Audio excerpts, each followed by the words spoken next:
খুব গরমে ঠান্ডা কিছু খেতে ইচ্ছে করলে এটি বানিয়ে নিতে পারেন।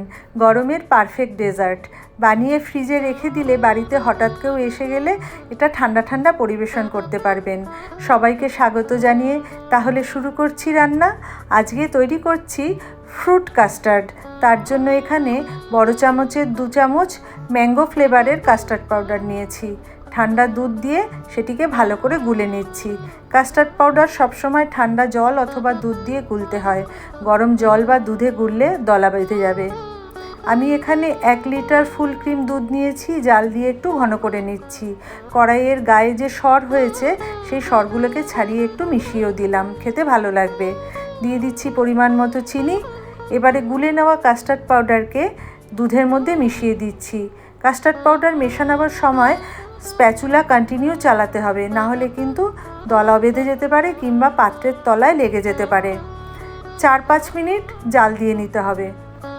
প্রায় 5 মিনিট পর আমি দেখাচ্ছি কতটা ঘন হয়ে গিয়েছে।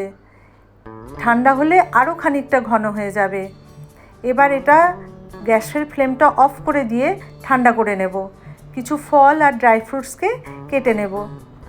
এবারে ঠান্ডা হয়ে যাওয়া কাস্টার্ডটাকে একটা কাচের পাত্রে নিয়ে ফ্রিজে ঠান্ডা করতে দিতে হবে।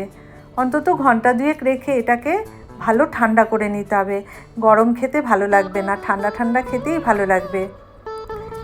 ফ্রিজে থেকে ঠান্ডা করে বের করে তারপরে এতে কেটে নেওয়া ফল আর ড্রাই ফ্রুটগুলো মেশাবো। এবার ঠান্ডা হয়ে যাবার পর দেখাচ্ছি কলা, আপেল, আঙ্গুর, খেজুর আর ডালিম।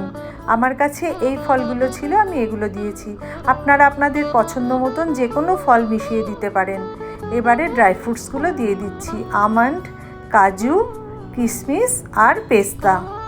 সব কিছু দিয়ে খুব ভালো করে মিশিয়ে নিতে হবে। তারপর পরিবেশন। কাস্টার্ড কিন্তু ঠান্ডা খেতেই ভালো লাগে। ওপর থেকে কিছুটা ডালিম, আমসত্ত্ব আর ড্রাই ফ্রুটস ছড়িয়ে দেব।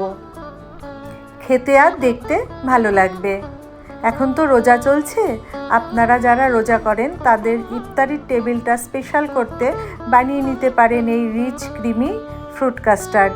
ভীষণ ভালো লাগবে খেতে। কেমন লাগলো বানিয়ে খেয়ে কমেন্ট করে জানাতে ভুলবেন না কিন্তু।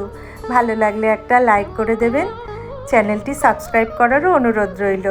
দেখা হবে আবার পরবর্তী ভিডিওয়ে।